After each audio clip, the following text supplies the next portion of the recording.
All right, so as I already mentioned, the goal of this section is really going to be to familiarize you with some of the core concepts related to preparing your project data for geospatial analysis in these GIEs.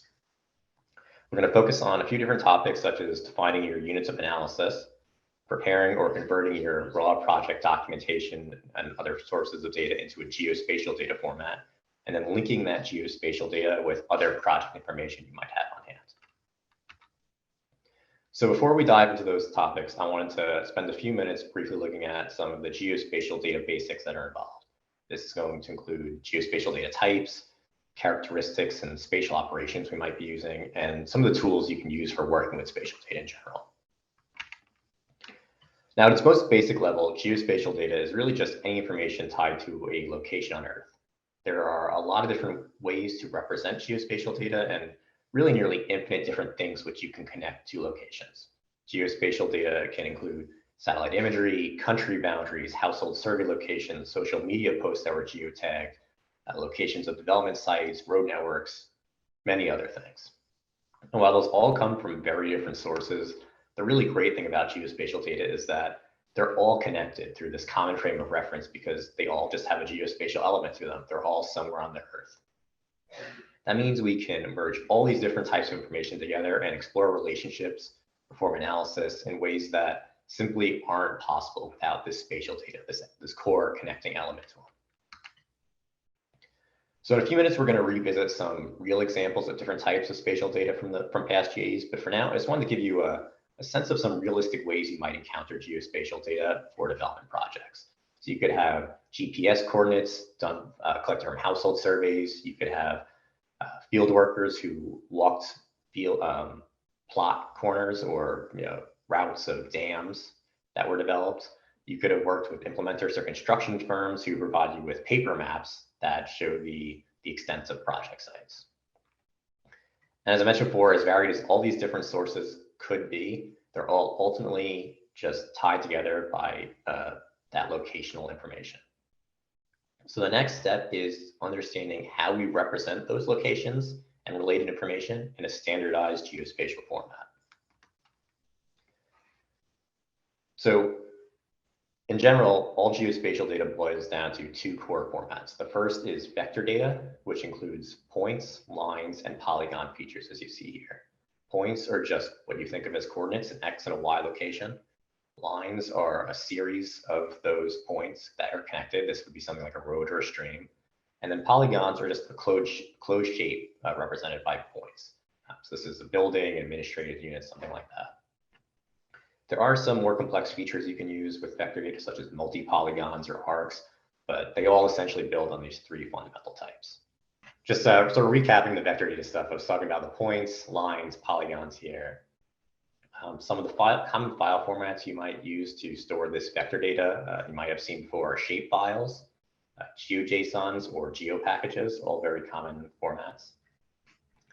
In these formats, each feature can also have properties associated with it to store additional information about the feature, such as an ID or associated measurement values, like you can see on the slide here to the right.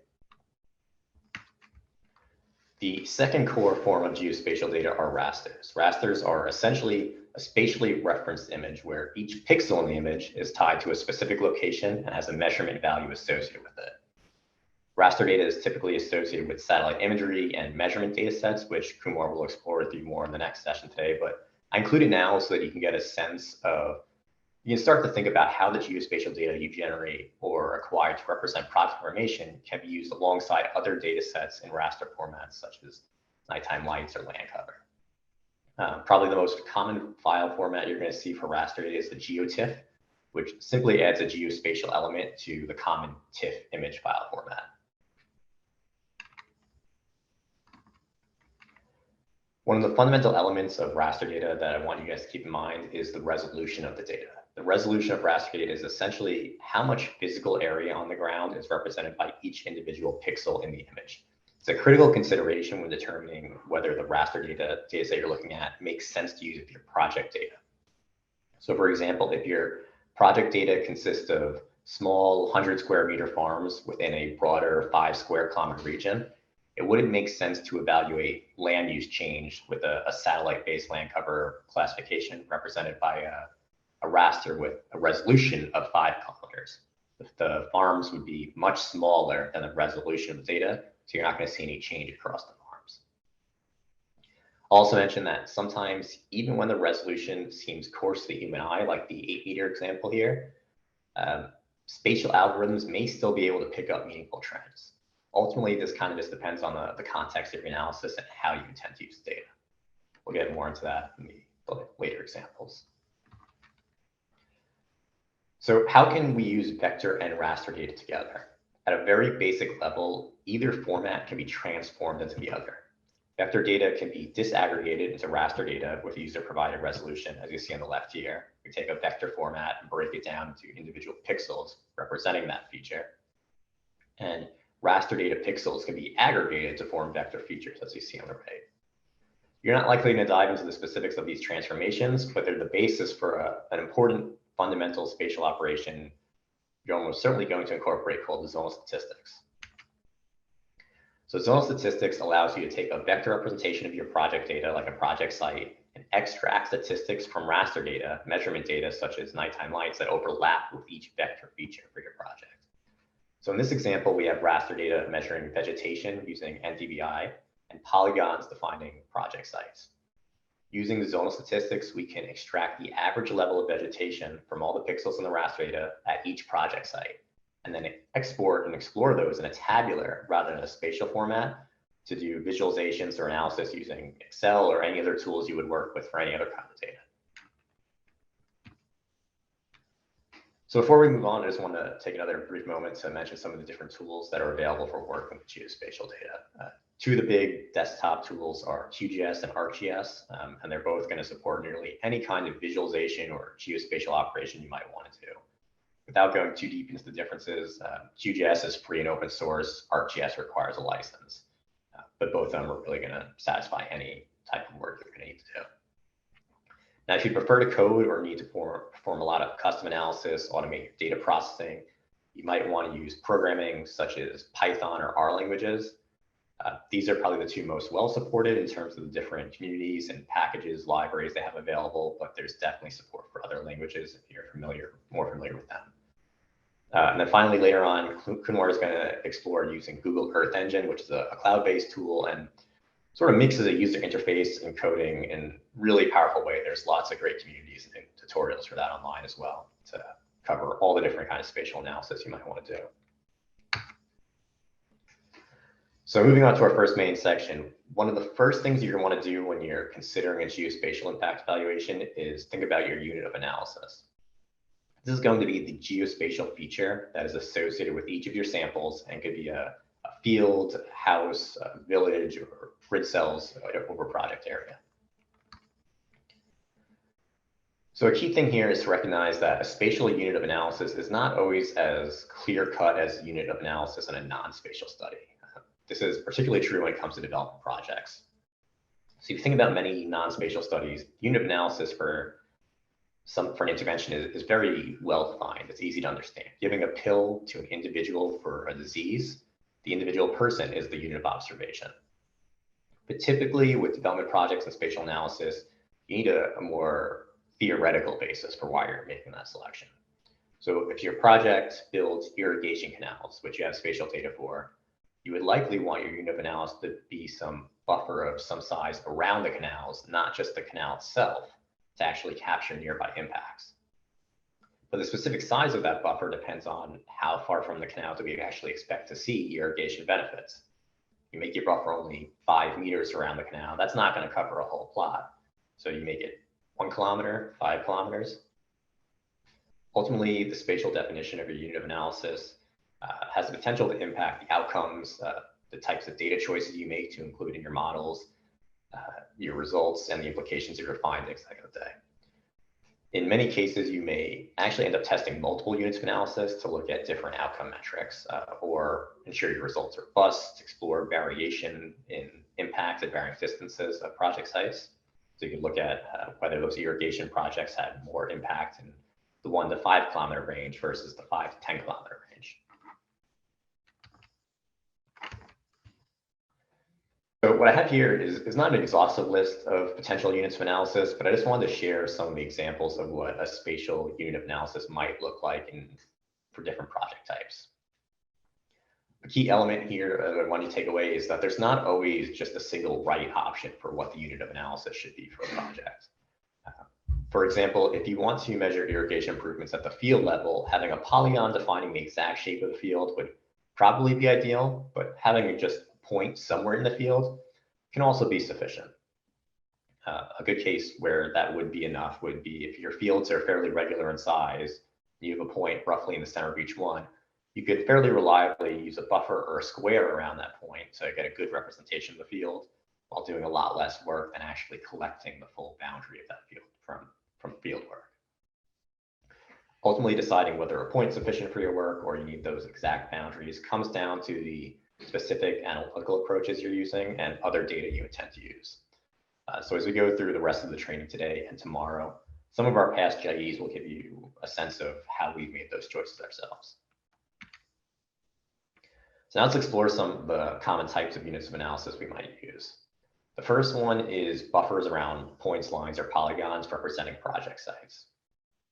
In this slide, I've got 4 examples from actual GIEs in which we use buffers around road networks, canal networks, irrigated fields, and villages. In general, buffers can be a good choice for projects where the impacts are not really constrained to a well-defined area that you have a spatial definition for. For example, development in a region after a new highway is built might not occur directly along the highway, similar to the canal example from before. It might not even occur within a consistent distance from the highway. A buffer which can theoretically be defended to capture development due to the highway, but not so distant and distant unrelated impacts. That can be a good choice for your work. Buffers or other area-based definitions of project sites can also be broken down into individual smaller grid cells for the unit of analysis.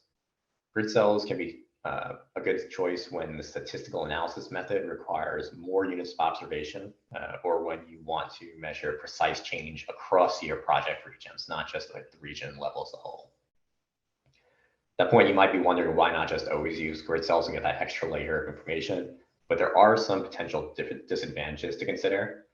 In addition to having to theoretically defend why you chose that grid cell, small grid cells can become much smaller than the resolution of the actual raster and other measurement data you're including that defines your outcome measures or other critical variables of the analysis.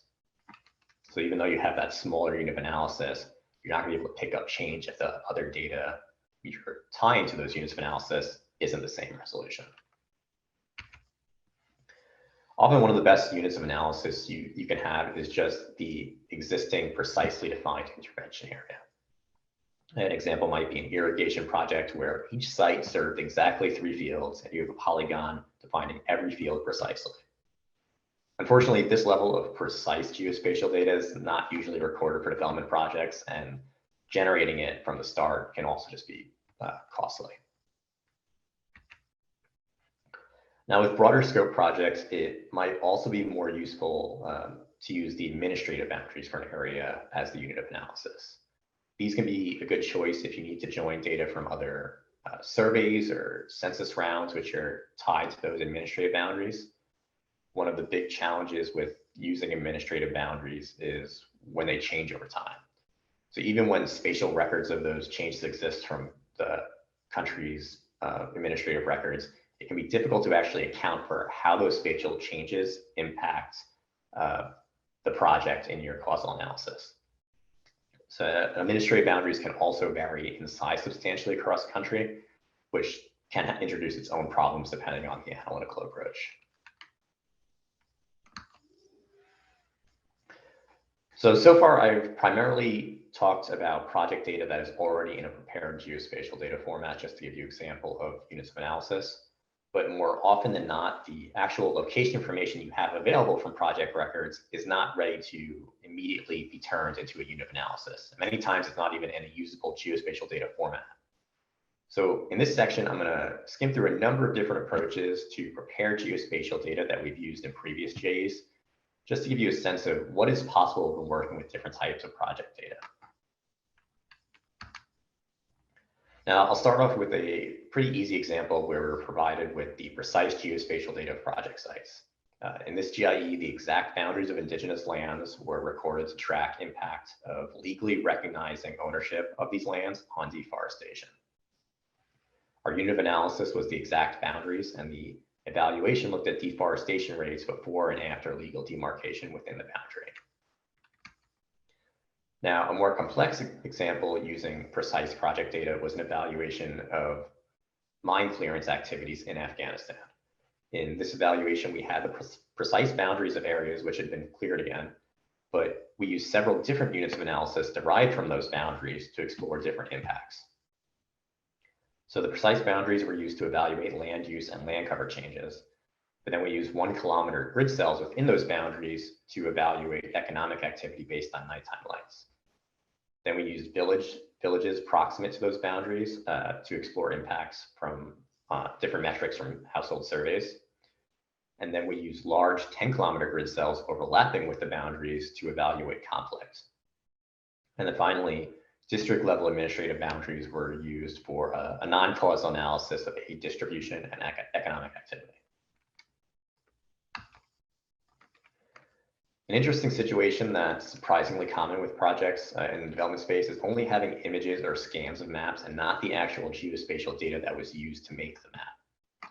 This is typically going to be the result of having maybe project contractors handling the mapping and GIS components, and then the resulting geospatial data files being misplaced or never fully turned over after the map images for a report are generated. As a result, when we have these maps, we need to extract the features shown in the map by first georeferencing the image and then rebuilding the features. So georeferencing is the process of adding a geospatial coordinate system to the map by identifying ground reference points. Essentially, you can load this image, which isn't spatially referenced, alongside known satellite imagery that is spatially referenced, and link specific locations that you can see in both, such as houses or roads, in order to georeference this image. Once the image is georeferenced, you can then trace the features that you see in the map to recreate them in a geospatial format. This can be labor intensive, so one of those things I'd always recommend doing, spending a little bit of extra time trying to find the underlying geospatial data before going this georeferencing and mapping route. But if you need to georeference and trace maps, we do have a guide we've used for our own work in the past that we'd be happy to share. Another common scenario, especially when doing a retrospective evaluation of much older projects, is extracting location information from text-based project records. So a lot of the earlier geocoding Ariel mentioned for country aid management systems and the World Bank use this kind of approach. So we might have descriptions of project locations that come from a variety of different project documentation in government, donor, contractor systems, or even from media and other sources. The quality and the precision of those descriptions about locations can really be highly variable, and the process of finding that location information from this documentation is called geoparsing. Once you find that location information, it can be geocoded to translate it into a standard geospatial data format. So depending on the quality of location information documents, the exact approach to geocoding the information can vary. If you have very limited information, it may make sense to use a simplified system where you're just dropping a point associated with the approximate location. And then you have an additional field that you use to describe the type of location that the point is supposed to represent. So you might drop a point in the approximate location of a village. You don't know exactly where it is. And then you have a field that describes that point is supposed to be a village. Or sometimes you might know roughly what city block a hospital was developed in. So you drop a point on the block and you label it as a hospital. With more descriptive records, it might be possible to generate more precise features, such as the exact path of a road project or polygons defining where that exact hospital was built. A key element of either approach is utilizing these extra fields which describe the precision of the recorded feature relative to the actual project. So if you know exactly where a hospital is, you trace the outline of the building, you would say, this is the hospital, and I actually traced the hospital. But if you know the project's a hospital and you only know what city it's in, you might say this project represents a hospital, but I was only able to geocode the city because I don't know exactly where it is. So that's really important for once you get to the analytical stages of leveraging that precision to inform your analysis. If you don't have precise enough geocoded data to perform the types of analysis you want to do, that's one of those points where you have to decide, can I actually do what I want to do with this data quality? Generally, the approximate point-based approach is going to be used for larger collections of project data without great location information. Evaluations looking at impacts over regional scales won't really be as negatively impacted by the lower precision of the data. So that goes back to your unit of analysis. If you have this less precise geocoded data, you might need to use a coarser resolution of coarser unit of analysis in order to effectively incorporate it all into your study. Generating the precise features obviously requires much better information and takes more time, but it also allows you to conduct much more precise subnational evaluations looking at local impacts. Here, I've included just a couple images to sort of illustrate the difference between using these point-based and precise approaches. So in this left side, you can see the points representing individual villages where a road project went through. So all we had was a text description describing a road was built through these 8 cities or villages. You can imagine only having those points and not being able to do a lot of really precise spatial analysis. But if we are able to find the exact path of that road through imagery, you can do a lot more understanding local impacts. A more recent approach to geocoding is utilizing existing features from open source platforms like OpenStreetMap.